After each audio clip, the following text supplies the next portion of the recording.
The simulation ended in failure, just as the mathematics predicted. Cadet Nero watched from the observation deck as the holographic battlefield flickered and died. Below, 12 cadets from 4 different species stood in defeat. Their squad had been trapped in a canyon ambush with no cover, no reinforcements, and a survival probability of 11%. Coalition doctrine was clear about such situations. When odds dropped below 15%, soldiers were to surrender or await rescue. Fighting was wasteful. Mathematics did not lie. The cadets had followed doctrine perfectly. They surrendered within 40 seconds. High Commander Orvax, a crystalline Silenthian whose body caught light like a prism, nodded with approval from his elevated platform. His species had developed modern warfare mathematics 3,000 years ago. Every engagement was an equation. Every soldier was a variable. Emotion had no place in calculation. Acceptable outcome, Orvax announced. The simulation will reset. Next squad, prepare for entry. That was when the human spoke. Permission to run the scenario, Commander. Nira turned toward the voice.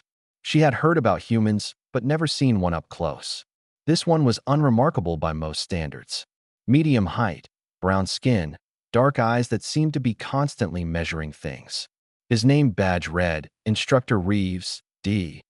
One of the few humans teaching at the Coalition Academy. Orvax's crystalline face shifted in what Nira recognized as confusion. The scenario is designed for cadet training, Instructor. You are faculty.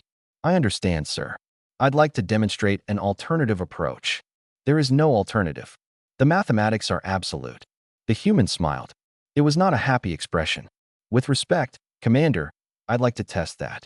Something in his tone made Orvax pause. The Silenthian was over 200 years old. He had commanded fleets and won wars using pure calculation. But something about this small human made him curious. Very well. You have 3 minutes. The simulation reset. Danny Reeves walked onto the holographic battlefield alone. Canyon walls rose around him. Enemy positions appeared on the ridgelines above. The computer calculated his survival probability at 8% and falling that he did not surrender. Instead, he started running. Not away from the enemy, but toward the canyon wall. He grabbed loose rocks and threw them, not at the enemies, but at specific points on the cliff face. Dust clouds erupted. Visibility dropped. The enemies began firing, but they were shooting blind. Danny was already moving, using the dust as cover, his path seemingly random, but actually precise. He reached a narrow crack in the canyon wall that the simulation designers had included as scenery, not strategy. He squeezed through. On the other side, he found the enemy supply depot. It was supposed to be inaccessible. The mathematics had not accounted for someone small and desperate enough to fit through a geological flaw. Danny grabbed a flare from the depot and fired it into the ammunition storage. The explosion was spectacular. The enemies on the ridgeline scattered, their coordination broken, their ammunition gone. Danny emerged from the smoke, grabbed a fallen enemy weapon, and started firing. Not to kill, but to suppress. He was one person making enough noise for 20. The enemies, confused and demoralized, retreated to reassess.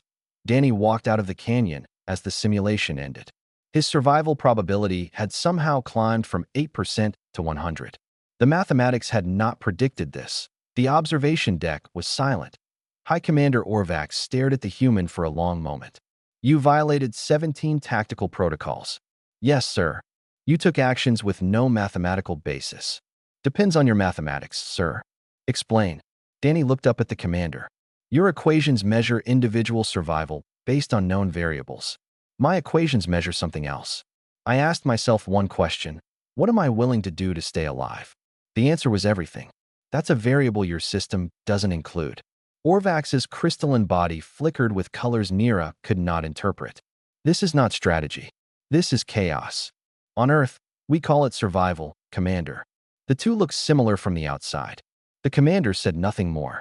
He turned and left the observation deck, his staff following in confused silence. Nira remained. She watched the human instructor gather his things, his movements calm, unhurried.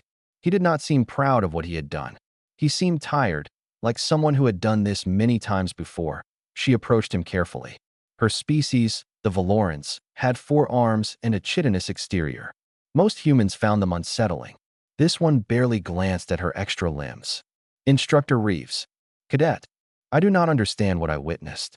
The probability was 8%. You should have failed. Danny looked at her with those measuring eyes. Probability is about likely outcomes. It doesn't account for someone too stubborn to accept likely outcomes. That is not logical. No, he agreed. It's human. He walked away, leaving Nira alone on the observation deck. That night, she accessed the Academy archives and began researching human military history. She found a phrase that appeared again and again in hundreds of languages across thousands of years of human warfare. No man left behind. She searched for a translation in Coalition Standard. The computer returned an error. The concept did not exist in Coalition language. Nira stared at the screen for a long time. She was beginning to suspect that humans operated on mathematics the Coalition had never learned to calculate. She kept reading. Nira had been reading for 6 days straight. Her dormitory room was covered in holographic displays, each one showing a different fragment of human history. Battle reports, rescue missions, last stands, desperate charges. The data was overwhelming, and none of it made sense. She had found records of humans running into burning buildings to save strangers. Soldiers carrying wounded comrades for miles under enemy fire. Pilots crashing their aircraft into enemy ships rather than ejecting to safety. Medics dying beside patients they refused to abandon. The mathematics of these actions were catastrophic. One human risking death to save another human resulted in frequent double casualties. The logical approach was obvious. Accept single losses to prevent double losses. Every Coalition species understood this basic calculation. Humans did not seem to understand it at all. On the 7th day, Nira requested a private meeting with Instructor Reeves. He agreed to meet her in his quarters after training hours. The room was small and sparse, decorated only with a few images of a blue and green planet she recognized as Earth. One image showed mountains. Another showed an ocean. A third showed a forest so dense it looked almost hostile. Danny noticed her looking. Home, he said simply. It appears dangerous. It is. Earthquakes, hurricanes, volcanic eruptions, predators, diseases, parasites, poison plants. The water will drown you. The sun will burn you. The cold will freeze you. The heat will cook you. He smiled slightly. We call it a death world. Nira processed this. And yet your species thrived. Define thrived. We survived. Barely. Constantly. Every generation fought to exist. He gestured to his seat. You didn't come here to discuss geography. What's on your mind, Cadet? Nira sat, her forearms folding in the Valoran posture of serious inquiry. I have been studying human military behavior. I found patterns that disturb me, such as humans consistently make decisions that Coalition mathematics would classify as irrational. Rescue missions for single individuals. Defensive actions with no strategic value. Soldiers sacrificing themselves to save comrades who were statistically likely to die anyway. She paused. I do not understand. Danny leaned back in his chair. What specifically don't you understand? The concept of acceptable losses. Every species in the Coalition uses this framework. When casualties exceed strategic value, operations are terminated. Resources are preserved. This is basic efficiency. She looked at him directly. Humans seem to reject this concept entirely. What? Danny was quiet for a moment. When he spoke, his voice was different. Heavier. On Earth, the phrase acceptable losses started revolutions. Generals who used it were removed from command. Politicians who endorsed it lost elections. Because humans learned something over thousands of years of killing each other. He met her eyes. The moment you decide some lives are acceptable to lose, you've already lost the war. I do not follow. Let me ask you something. In your culture, what happens to individuals with low survival probability? The sick, the injured, the weak? Nira hesitated. They are managed. Resources are allocated based on expected return. Low probability individuals receive minimal investment. Managed, Danny repeated. That's a gentle word for it. He stood and walked to the window, looking out at the stars. Humans don't work that way. We can't. Our ancestors didn't survive by being the strongest or fastest. We survived by being cooperative, by never abandoning our wounded, by protecting our weak. But that reduces group efficiency. In the short term, yes. In the long term, it's the only reason we're still alive. He turned back to her. Think about it. If you abandon your wounded today, who fights for you tomorrow? If your soldiers know they'll be left behind when injured, how hard will they fight? How loyal will they be? Nira considered this. You are describing a social contract. I'm describing survival. Not physical survival. Psychological survival. Danny sat back down, leaning forward. Humans who abandon comrades often don't recover. They become empty. Combat ineffective. Sometimes they take their own lives years later. Our brains are wired for pack loyalty. Betraying that loyalty doesn't just hurt the abandoned. It destroys the one who abandoned them. This was new information. Nira's species had no equivalent psychology. Valorans could terminate relationships with perfect efficiency when mathematics demanded it. The concept of guilt crippling a survivor was alien to her. So your refusal to accept losses is not moral, she said slowly. It is biological. Both. Neither. It's complicated. Danny shrugged. Evolution made us incapable of functioning after betrayal. Culture reinforced that instinct. Religion sanctified it. Now it's just who we are. We don't leave people behind because we're noble. We don't leave them behind because the alternative breaks us. An alert chimed through the station. Both of them looked up. The alert repeated, accompanied by text scrolling across every display in the room. Emergency. Coalition research vessel crashed on hostile planet. 17 crew members confirmed alive. Rescue probability, 23%. Command conference in progress. Danny was already moving toward the door. Instructor, Nira called. 23% is below threshold. Command will likely classify this as acceptable loss. Danny stopped at the door. He looked back at her with an expression she could not read. 17 people are trapped and waiting for help. Someone is going to tell them that help isn't coming because the math doesn't work out. His jaw tightened. I'm going to that conference. He left. Nira sat alone in his quarters, surrounded by images of a hostile blue world that had somehow produced a species incapable of giving up on each other. She made a decision. She followed him. The argument in command center had been going on for 20 minutes when Danny finally lost his patience. High Commander Orvax stood at the central display, a holographic model of the crashed vessel rotating slowly in the air. 17 life signs blinked green against the hostile red of the planet below. Toxic atmosphere, crushing gravity, predatory fauna. The rescue probability calculation floated above everything, 23%. The mathematics are clear, Orvax was saying. A rescue attempt risks additional coalition assets for minimal return. Protocol requires we wait for conditions to improve. Those conditions won't improve, Danny interrupted. The atmosphere is corrosive. Their shelter is failing.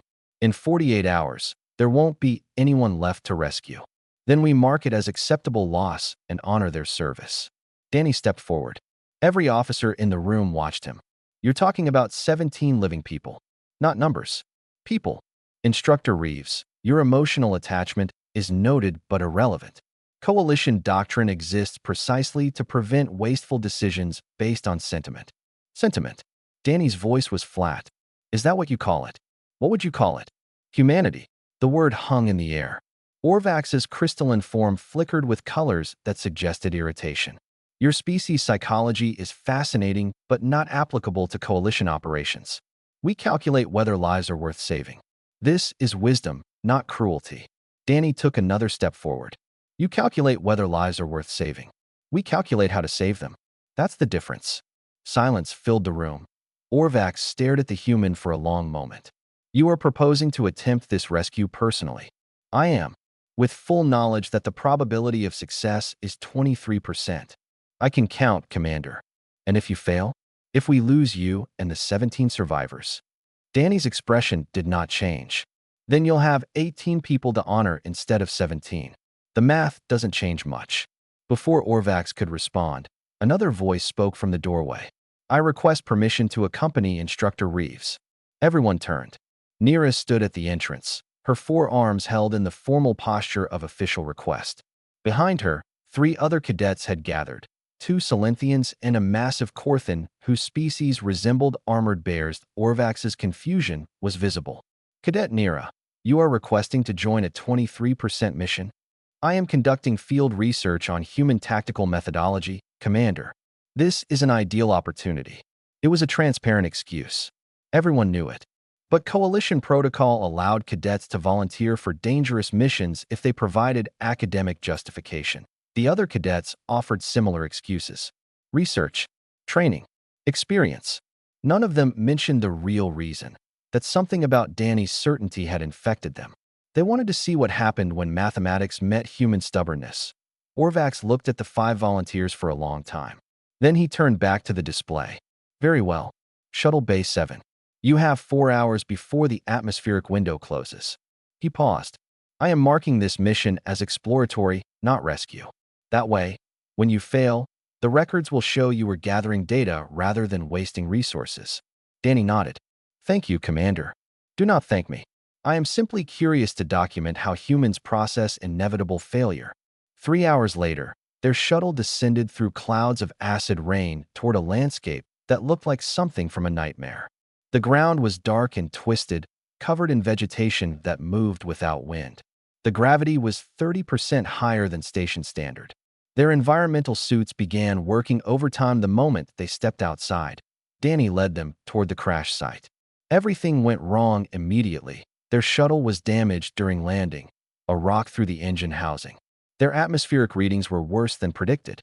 Something large was moving in the forest around them, attracted by their heat signatures. The cadets looked to Danny for guidance. Coalition doctrine said abort. Return to the shuttle. Wait for conditions to improve. Danny kept walking. The atmosphere, he said, will mask our scent if we vent some of our suit exhaust. The predators are hunting by heat, so we move during the cold hours and shelter during warm. The shuttle damage means we carry everything ourselves, which means we move slower but stay quiet. These adaptations were not in the mission parameters. The Corthan cadet rumbled. Mission parameters are starting points, Danny replied. Adaptation is survival. They moved through the hostile forest for 6 hours. Every obstacle became an opportunity in Danny's hands.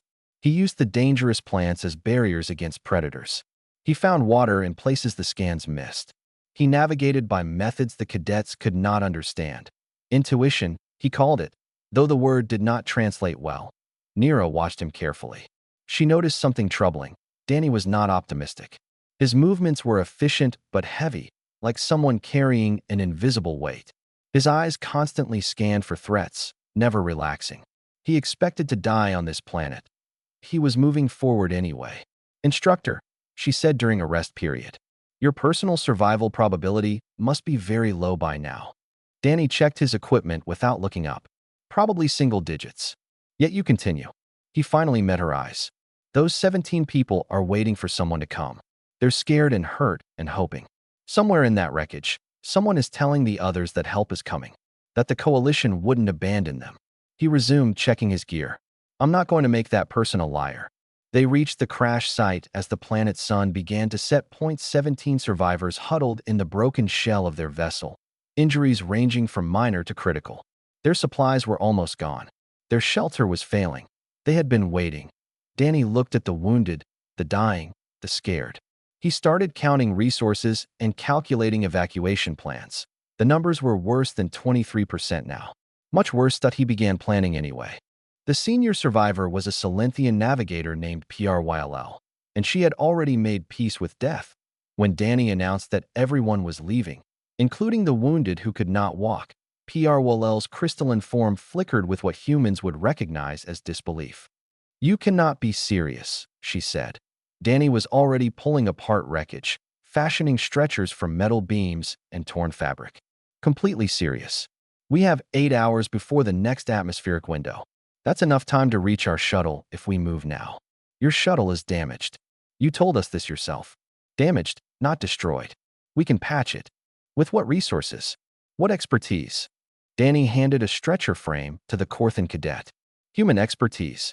We're good at fixing things that shouldn't be fixable. Pryll moved to block his path. Her species communicated partially through light patterns, and right now she was broadcasting frustration and something close to anger. Instructor Reeves, I have served the Coalition for 80 years. I understand duty and sacrifice. But what you are proposing is not rescue. It is collective suicide. She gestured to the wounded around them. 6 of my crew cannot walk. 3 cannot even sit upright. Transporting them will slow us to a fraction of normal speed. The predators will find us. The atmosphere will drain our suits. We will all die instead of just the wounded. That's possible, Danny agreed. Then what? Danny stopped working. He looked at PRYLL directly, and something in his expression made her light patterns dim with uncertainty. Let me ask you something. If we leave the wounded behind, what happens to them? They die. Obviously. Alone. PRYLL hesitated. Yes. Scared. I presume so.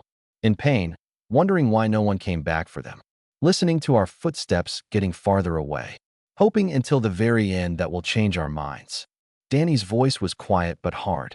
That's what you're proposing. Not efficiency. Not mathematics. You're proposing that we let 6 people die alone and afraid so the rest of us can live a little longer. The alternative is that we all die. Maybe. Danny picked up the stretcher again.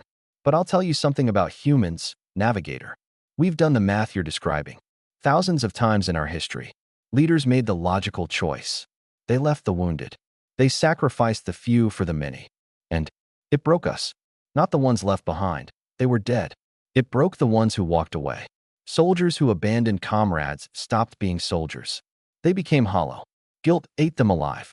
Some took their own lives years later, still hearing the screams of the people they left. Danny finished the stretcher and set it down. Around him, the cadets had stopped to listen. Even the wounded survivors were watching. You want to know human strategy? He continued. We don't leave people behind because we love them.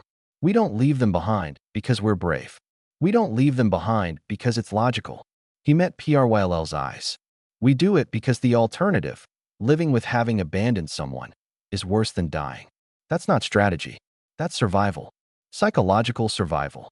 PRYLL was silent for a long moment. Her light patterns shifted through colors that Nira could not interpret. You're describing a species that cannot calculate acceptable losses because the losses are never acceptable. Yes, that is. PRYLL searched for the word. Inefficient. Probably. But it's why we're still here. It's why we crossed oceans in wooden boats and survived ice ages and climbed out of the mud to reach the stars. Danny picked up one end of the stretcher. Efficiency is for machines. Humans are something else. He began loading the first wounded survivor onto the stretcher. After a moment, PRYLL moved to help him. They worked through the next hour, preparing every survivor for transport. The healthy carried the wounded. The walking supported those who could barely stand. They formed a chain of bodies moving together through the hostile landscape. That IT was slow. Painfully slow. Their suits struggled against the atmosphere. Their muscles burned under the heavy gravity. The forest around them grew darker as the sun set, and things began moving in the shadows. Halfway to the shuttle, Danny called a halt. Something large was tracking them. A predator the size of a ground vehicle, with 2 many legs and teeth that gleamed in the dim light. Keep moving, Danny said quietly. I'll handle this. Instructor, Nira protested. That creature outmasses you by a factor of 10. I know. He was already moving away from the group, making noise, drawing attention. Keep moving. Get them to the shuttle. I'll catch up. The probability of that is, I don't care about probability. Danny looked back at her. I care about those 17 people getting home. Now go. He disappeared into the forest, and the predator followed him. Nira stood frozen for a moment, watching the shadows swallow the human. Then she turned to the group. You heard him. We move. They moved. Behind them, somewhere in the darkness, they heard sounds of struggle. A human scream. A predator's roar. Then silence. Nira kept walking. She carried a wounded Silenthian on her back, all 4 arms straining under the weight. She did not look back. She understood now what Danny had been trying to explain. It wasn't about probability. It wasn't about mathematics. It was about becoming the kind of person who could walk away from someone else's sacrifice and finding out you couldn't. She kept walking toward the shuttle, carrying strangers on her back, hoping against mathematics that the human was still alive. She did not look back, but she did not stop hoping. High Commander Orvax watched the mission feed from 300 light years away, and for the first time in his 200-year career, he did not understand what he was seeing. The human's life signs had gone critical. His suit was breached. His location beacon showed him stationary in the forest, separated from the group by nearly a kilometer. The computer calculated his personal survival probability at 4%. The logical conclusion was obvious. Instructor Reeves was dead or dying. His sacrifice had bought the others time to reach the shuttle. The mathematics finally made sense. One life exchanged for 17. This was efficiency the Coalition could understand.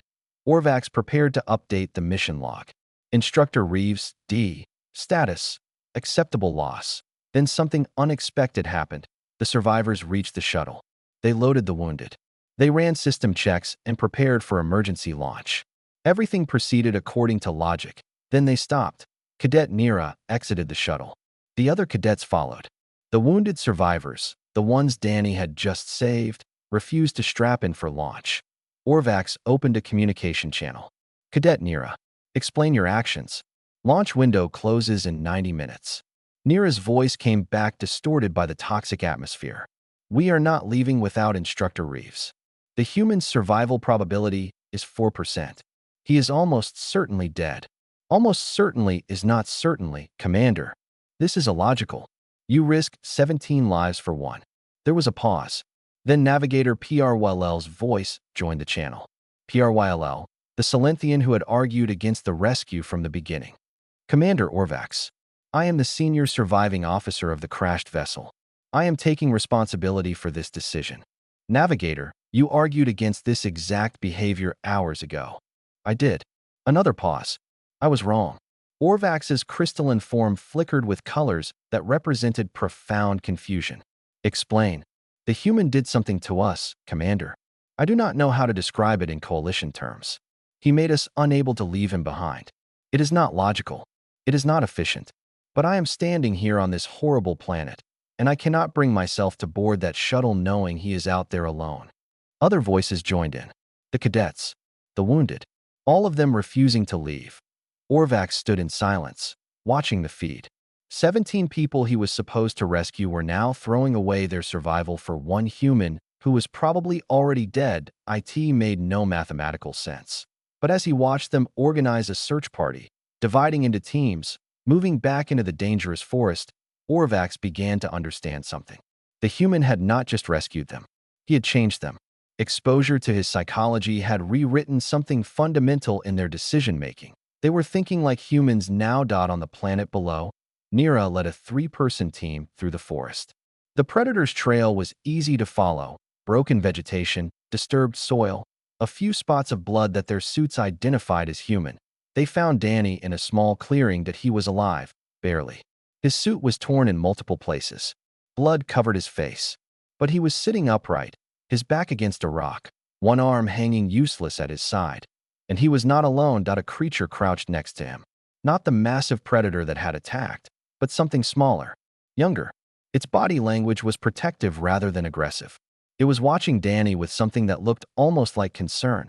Nira approached slowly. Instructor Reeves? Danny looked up. His eyes were unfocused, but he managed a weak smile. Took you long enough. What happened? The predator, mother. Danny's voice was raspy. That thing that attacked us was a mother protecting her territory. I let it away from you, but she caught me. Would have killed me too, except. He gestured weakly at the smaller creature. Her cub was injured, caught in some kind of trap. I freed it. Nira stared at him. You stopped fighting a predator to help its offspring. She was going to kill me anyway. Figured I might as well do something useful first. Danny coughed, and blood flecked his lips. Turns out mother predators have some things in common across species. She let me go after I helped her kid. The young creature made a sound that might have been agreement. It had not left Danny's side since the confrontation ended. Nira moved to help Danny stand. Her other team members took his weight, supporting him between them. Can you walk? She asked. Not really, but I can be carried. He laughed weakly. Seems fair. I carried enough people today. They moved back toward the shuttle, Danny's weight distributed across 3 bodies. The young predator followed at a distance, watching them until they disappeared into the forest. They reached the shuttle with 12 minutes to spare. PRYLL was waiting at the ramp. When she saw Danny alive, her light patterns shifted to something Nira had never seen before. Something that might have been relief, or wonder, or both. You survived, PRYLL said. Sorry to disappoint your mathematics. I am not disappointed. She helped load him onto the shuttle. I am reconsidering my mathematics entirely. The shuttle launched as the atmospheric window began to close. 22 people rose through toxic clouds toward the stars above. The mission computer updated its final assessment. Mission outcome: success. Survival probability: 100%. The mathematics had been wrong. Or perhaps the mathematics had simply never accounted for humans. Orvax watched the shuttle dock with the station 3 hours later. He said nothing as medical teams rushed the wounded to treatment. He said nothing as the cadets were escorted to debriefing. But later that night, alone in his quarters, he pulled up the personnel file of every coalition officer who had been marked as acceptable loss in the past 50 years. There were thousands. For the first time, the numbers looked less like wisdom and more like something else entirely. 3 months later, the largest lecture hall at Coalition Academy was standing room only. Word had spread across 47 star systems. The story of the 23% mission had been shared in military academies, government offices, and common rooms throughout Coalition space. A human instructor had led a rescue mission that should have failed. Every mathematical model said they would die. They did not die. Now that human was about to explain how. Danny walked to the front of the hall. His arm had healed, though a faint scar remained visible. He looked out at the audience, hundreds of officers and cadets from dozens of species, all waiting to understand what had happened on that hostile planet.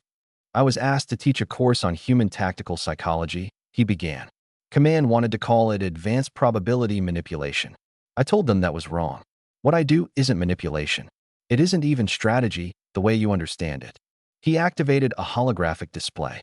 Images appeared, human soldiers throughout history, in every era and every conflict, doing things that defied calculation. Your mathematics aren't wrong, Danny continued, but they're incomplete. You calculate survival probability based on individual performance metrics. You assume each soldier fights alone, with their own separate chance of living or dying. He changed the display. Now it showed not individuals, but groups, squads, units, families. Humans don't work that way. We don't fight as individuals. We fight as units. Our survival probability isn't personal, it's collective. When you try to leave someone behind, you're not removing one variable from the equation. You're fundamentally changing the equation. You're breaking the unit. The audience was silent. Danny continued. Coalition doctrine treats soldiers like numbers in a spreadsheet. Add some, subtract some, calculate the total. But humans aren't numbers. We're pack animals. Our strength comes from connection, not calculation. The moment you break that connection, the moment you tell a soldier that their comrade's life isn't worth saving, you haven't just lost one soldier. You've broken something in every soldier who witnessed it. He showed them footage. A human carrying a wounded friend through gunfire. Another human shielding a stranger during an explosion. A pilot staying with a damaged ship until every crew member escaped. This isn't strategy, Danny said. This is what it looks like when a species evolves on a world that tried to kill them every single day. We didn't become survivors by being the strongest or fastest. We became survivors by being the most stubborn, most cooperative, most absolutely unwilling to let go of each other. He turned off the display. You want to know how we survived a 23% mission? We didn't beat the odds. We changed the game. When we refused to leave people behind, we weren't being brave or stupid. We were doing the only thing our brains know how to do. We were staying together. He looked out at the audience. Call it strategy if you want. We just call it staying alive. The lecture ended. The hall remained silent for a long moment. Then, slowly, the audience began to leave. But many stayed behind, approaching Danny with questions, requesting additional sessions, asking how they could learn to think this way. Nero watched from the back of the room. She had changed in the months since the mission. Her fellow Valorans noticed it. She no longer calculated relationships with the same cold efficiency. She had started checking on injured classmates. She had stopped using the phrase acceptable loss. The human had infected her too. She made her way to the front as the crowd thinned. Danny was gathering his materials, looking tired but satisfied. Instructor Reeves. Cadet Nira. Enjoying the lecture. I have a question you did not address. Go ahead. What happens if we adopt this doctrine and it doesn't work? What if we lose more soldiers trying to save individuals? What if the mathematics are right and the human approach simply produces more casualties? Danny considered the question carefully. Then you'll have learned something Earth figured out 10,000 years ago, he said finally. Some things are worth losing for. Some equations don't need to balance. And sometimes the mission isn't about winning. It's about becoming the kind of people who deserve to win.